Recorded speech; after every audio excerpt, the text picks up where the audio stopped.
Hello दोस्तों, कैसे हैं। करंट अफेयर्स 2020 में आपका स्वागत है।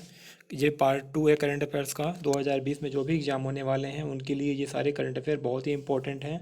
तो चलिए शुरू करते हैं। पहला हमारा है आईएनएस एरावत युद्धपोत। युद्धपोत है एक आईएनएस एरावत जिसका नाम है। ये जो किसके लिए किया गया, हिंद महासागर क्षेत्र में जो मेडागास्कर में एक चक्रवात आया था जिसका नाम था डायने। डायने चक्रवात जो था ये मेडागास्कर में आया था 2020 में जनवरी में। तो उसके लिए भारत सरकार ने ऑपरेशन वेनिला चलाया था और बचाव के लिए। तो ये आपको याद रखना है कि ये मेडागास्कर आइलैंड कहाँ है। देखते हैं मैप में, ये आपको मैप में दिखेगा। ये हमारा ये भारत है और ये पूरा हिंद महासागर क्षेत्र है। और उसके नीचे यहाँ पे आप आएंगे तो ये मेडागास्कर आइलैंड है। मेडागास्कर आइलैंड में जो चक्रवात आया था उससे बचाव के लिए भारत सरकार ने अभियान चलाया था। और इसमें वेनिला जो नाम पड़ा हुआ है, ये वेनिला कंट्री जो यहाँ पे हैं, 5-6 आइलैंड छोटे छोटे हैं, उसके लिए वहाँ पे उसको वेनिला कंट्री जो आप देख सकते हैं यहाँ पे। ये मॉरिशस है, छोटा सा आइलैंड है। मॉरिशस हो गया, नीचे रियूनियन हो गया, ये सेशल्स हो गया, ये कोमोरोस हो गया, मेयोते हो गया। तो ये सारे जो आइलैंड है छोटे छोटे, ये सारे जो हैं वेनिला आइलैंड कहलाते हैं। तो उसी के नाम पे ऑपरेशन का नाम वेनिला ऑपरेशन पड़ा था। चलिए आगे चलते हैं। अगला current affair, second BIMSTEC disaster management exercise. BIMSTEC का नाम है तो ये इम्पोर्टेंट है। ये दूसरा हुआ है 2020 में। आपको याद रखना है कि ये कहाँ हुआ है, तो ये उड़ीसा में पुरी में हुआ है। कहीं कहीं आपको भुवनेश्वर भी दिखेगा लेकिन अथेंटिक सोर्स में ये पुरी ही दिया हुआ है। तो ये एनडीआरएफ की हेल्प से ये आयोजित किया गया।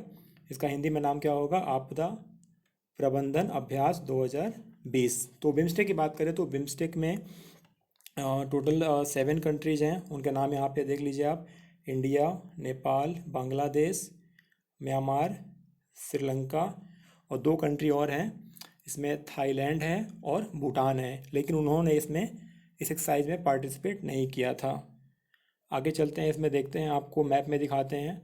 ये जो कंट्री हैं ये बिम्स्टेक कंट्री आपको देख सकते हैं। ये हो गया इंडिया, नेपाल, भूटान, बांग्लादेश, 4 हो गए।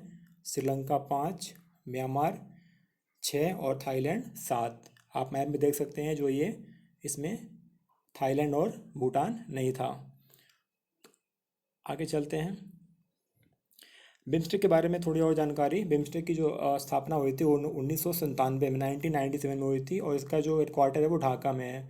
तो हेडक्वार्टर को लेके काफ़ी कन्फ्यूजन होता है क्योंकि सार्क का जो मुख्यालय है वो कभी कभी आप ढाका सार्क का जो मुख्यालय है दक्षेस सार्क जो है उसका मुख्यालय South Asian Association for Regional Cooperation SAARC. इसको इसका जो स्थापना हुआ था ये 1985 में इसका स्थापना हुआ था। इसका मुख्यालय काठमांडू में है। नेपाल की राजधानी काठमांडू में है। लेकिन जो ये बिम्स्टेक है, बिम्स्टेक की जो राजधानी है, बिम्स्टेक का जो हेडक्वार्टर है वो ढाका में है, याद रखिएगा। बिम्स्टेक का जो पूरा विस्तार है उसमें बहुत ही इंपॉर्टेंट मैसेज छिपा हुआ है। यहाँ पे जो BI, तो ये हो गया बे ऑफ बंगाल। मैप में देखेंगे अभी, bay of Bengal initiative for multi sectoral. यहाँ पे जो M है उसका मतलब है मल्टी सेक्टरल, MS का मतलब मल्टी सेक्टरल, T का मतलब हो गया टेक्निकल और E जो है वो इकोनॉमिक, C से कॉपरेशन हो गया। तो इसका पर्पज क्या है, multi sectoral technical and economic cooperation इसका उद्देश्य है। तो एक बार फिर से देखते हैं मैप में, जो आप यहाँ देखेंगे ये बे ऑफ बंगाल, ये जो एरिया है, ये जो ये बे ऑफ बंगाल का एरिया है, इसीलिए जो इसके साइड साइड में जो कंट्री लगे हुए हैं इसको हम कहते हैं बिम्स्टेक कंट्रीज। आप देखेंगे सी का जो आकार बन रहा है ये सारे बिम्स्टेक कंट्री में आ रहे हैं आपको। तो इससे आप पहचान सकते हैं इसमें पाकिस्तान या फिर मालदीव, चाइना ये सब नहीं है, आपको याद रखना है। और सार्क में जो कंट्रीज हैं, सार्क में टोटल 8 कंट्रीज हैं। सार्क की जब बात करेंगे आप तो सार्क में टोटल कितने हैं, 8 कंट्रीज हैं। 8 कंट्री में इंडिया तो होगा, नेपाल रहेगा, भूटान रहेगा, बांग्लादेश रहेगा, ये 4 हो गए। श्रीलंका 5 हो गया और यहाँ पे जो मालदीव नीचे है वो हो गया 6, पाकिस्तान 7 और अफगानिस्तान 8 हो गया। तो ये टोटल सार्क कंट्री होते हैं।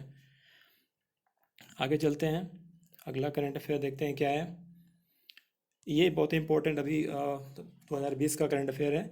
15वां वित्त आयोग। वित्त आयोग आपको पता है संवैधानिक निकाय है। ये अनुच्छेद 280 में इसका उल्लेख है वित्त आयोग का। इसके जो अध्यक्ष थे 15वें वित्त आयोग के, उनका नाम याद रखना है आपको, NK सिंह थे, NK सिंह। तो इनकी अभी जो इन्होंने सिफारिशें की हैं। तो उनका जो सिफारिश में सबसे महत्वपूर्ण जो है वो केंद्रीय राजस्व में राज्यों की हिस्सेदारी पहले 42% थी, 42%। उन्होंने इसको घटा के 31%, 41% करने का सिफारिश किया। और ये ध्यान देने वाली बात है, ये स्पेशली 2020-21 के लिए है। अभी अंतिम रिपोर्ट नहीं आई है। अंतिम रिपोर्ट जो है 2020 अक्टूबर तक आएगी, क्योंकि जो हमारा अभी पिछले वर्ष या अक्टूबर में जो नया केंद्र शासित प्रदेश बना है जम्मू कश्मीर, और ये जम्मू और लद्दाख जो है, उसकी वजह से जो है ये 1% यहाँ से कम हो गया है, और उसके लिए वो उसकी व्यवस्था किया गया है। तो जो अंतिम रिपोर्ट आएगा इस आयोग का, वो आएगा आपका अक्टूबर 2020 में। तो अभी तक के लिए याद रखना है आपको कि जो राजस्व में जो हिस्सेदारी है वो 42% से घटाकर 41% कर दिया गया है। चलिए आगे चलते हैं। ये एक नया बंदरगाह है, बधावन बंदरगाह। ये देश का 13वां जो है बड़ा बंदरगाह। जो बड़े बंदरगाह हैं उसमें 13वें नंबर पर है ये। अभी तक हमारे पास 12 बड़े बंदरगाह थे। और इसमें एक और चीज़ अभी जो चर्चा में, वो प्रमुख बंदरगाह प्राधिकरण विधेयक 2020, जो आपको 1963 का स्थान लेगा। मतलब ये 1963 का जो कानून था, अब वो 2020 में उसको संशोधित किया गया है। और इसमें जो 1963 में जो कानून था उसके अंतर्गत 12 बड़े बंदरगाह संचालित थे। अब 13वां बंदरगाह वधावन बंदरगाह हो गया है। छोटे बंदरगाह तो बहुत ज़्यादा हैं, लेकिन जो बड़े बंदरगाह हैं उसका ज़्यादा महत्व होता है। उसमें आपके पास एक सूची है, इसमें देख सकते हैं आप जो बड़े बंदरगाह हैं। जैसे यहाँ पे अब हम शुरू करते हैं पूर्व से, तो ये कोलकाता हो गया पश्चिम बंगाल में, हल्दिया भी पश्चिम बंगाल में, ये पारादीप उड़ीसा में है, विशाखापट्टनम ये हो गया आंध्र प्रदेश में, चेन्नई, और ये एन्नोर बंदरगाह का नाम जो है कामराजर हो गया है। तूतीकोरिन ये भी तमिलनाडु में ही है। कोचीन हो गया केरल में, न्यू मंगलोर मुंबई में, और जवाहरलाल नेहरू जो पोर्ट है वो मुंबई में है। और दीनदयाल, ये बहुत इंपॉर्टेंट है, दीनदयाल जो है, ये कांडला बंदरगाह का नाम बदलकर दीनदयाल बंदरगाह किया गया है, जो कि गुजरात में है। तो ये जो सारे बंदरगाह हैं ये बड़े बंदरगाह हैं। अब इसमें बधावन बंदरगाह को मिलाकर टोटल 13 बड़े बंदरगाह हमारे देश में हो चुके हैं। चलिए आगे चलते हैं। स्वच्छ भारत मिशन ग्रामीण, ये आपको याद रखना है, ग्रामीण जो है इसकी बात हो रही है। चरण 2, इसकी शुरुआत हुई है अब 2020-21 हो गया, उससे 2020-21 से लेकर 2024-25 तक के लिए इसको विस्तारित किया गया है। ये चरण 2 है। चरण 1 में क्या था कि 2014 से 19 तक के लिए जो प्रधानमंत्री मोदी जी ने शुरू किया था, जिसमें प्रत्येक घर में शौचालय आवश्यक था, शौचालय बनवाना आवश्यक था। अब लेकिन इस चरण में जो है फोकस कहाँ पे है, फोकस कहाँ पे है, ठोस और तरल अपशिष्ट का प्रबंधन, ये पहला टारगेट है। और ओडीएफ प्लस, मतलब जो शौचालय बने हैं उसका यूज हो। और ओडीएफ प्लस का मतलब हो गया कि जो शौचालय बने हैं उसको यूज किया जाए, और खुले में शौच से पूरी तरह से मुक्त हो देश। चलिए आगे चलते हैं अगले चरण में। इसमें आपको एक जानकारी है, फंड शेयरिंग, जो शौच बनवाने के लिए जो केंद्र सरकार सहायता प्रदान करती है, उसमें अलग अलग क्षेत्र के लिए अलग अलग राशि है। जैसे पूर्वोत्तर राज्यों, हिमालयी राज्यों और जम्मू कश्मीर यूनियन टेरिटरी के लिए जो अनुपात है वो 90 और 10 का है। मतलब 90 जो है वो 90% भाग केंद्र सरकार, 10% भाग राज्य सरकार वहन करेगी। इसी तरह से जो अन्य यूनियन टेरिटरीज हैं इनको छोड़ के इसके लिए टोटल 100% जो होता है वो केंद्र सरकार का हिस्सा होता है। राज्य सरकार को इसमें कुछ नहीं देना होता है। और जो सामान्य राज्य हैं, अन्य राज्य जो हैं, यूपी ये हो गया, मध्य प्रदेश, महाराष्ट्र हो गया, इनके लिए जो सामान्य है वो केंद्र का हिस्सेदारी इसमें 60% है, 60%, और राज्य की हिस्सेदारी है 40% इसमें योगदान, फाइनेंशियल योगदान। चलिए आगे चलते हैं। एक बहुत ही इम्पोर्टेंट जो अभी चिकित्सा गर्भपात संशोधन विधेयक 2020, जो पूर्व में जो 1971, ये आपको पता होना चाहिए पहले क्या था। अभी 1971 कानून था, अभी इसमें संशोधन किया गया और नया विधेयक पारित हुआ है। चिकित्सा गर्भपात की बात हो रही है यहाँ पे। और एक जो है सेरोगेसी वाला बिल भी है, जो महिलाओं के लिए, वो बेटरमेंट के लिए ही है। और एक और इसमें है जो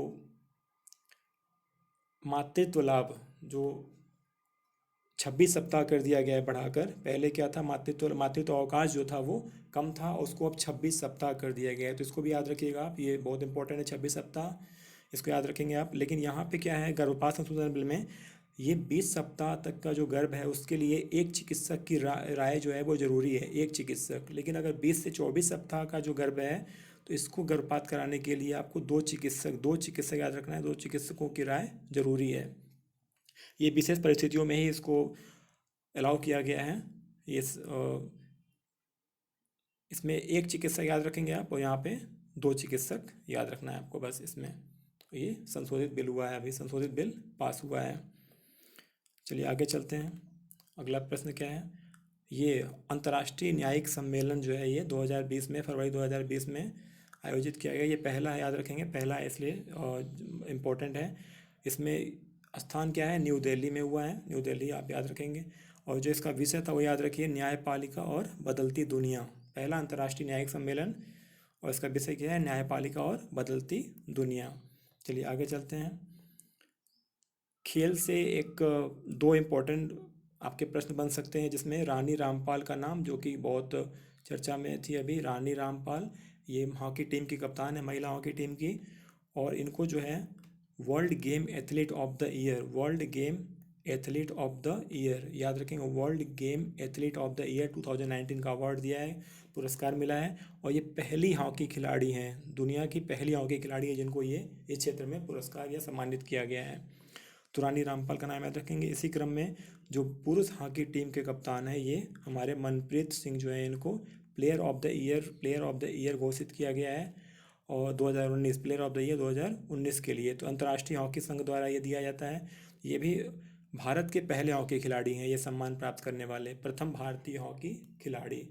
तो आप दोनों लोग का नाम याद रखेंगे, रानी रामपाल और मनप्रीत सिंह, दोनों का संबंध हॉकी से ही है। ये हॉकी महिला टीम के कप्तान है, ये पुरुष हॉकी टीम की कप्तान है। चलिए आगे चलते हैं। इसमें संतुष्ट पोर्टल एक है, इसका आप नाम याद रखेंगे, संतुष्ट पोर्टल, पोर्टल का नाम है संतुष्ट। ये मंत्रालय पूछ सकता है कि किस मंत्रालय ने इसको लॉन्च किया है, तो ये श्रम और रोजगार मंत्रालय द्वारा इसको लाया गया है, संतुष्ट पोर्टल को। और एक अभी हाल में एक महादेई नदी जल विवाद परियोजना, महादेई नदी जल विवाद था, चर्चा में था। तो आपको बस याद रखना है कि ये किन किन राज्यों के बीच ये विवाद है। तो ये गोवा, कर्नाटक और महाराष्ट्र के बीच ये विवाद है, महादेई नदी जल विवाद। तो थैंक यू फॉर वॉचिंग।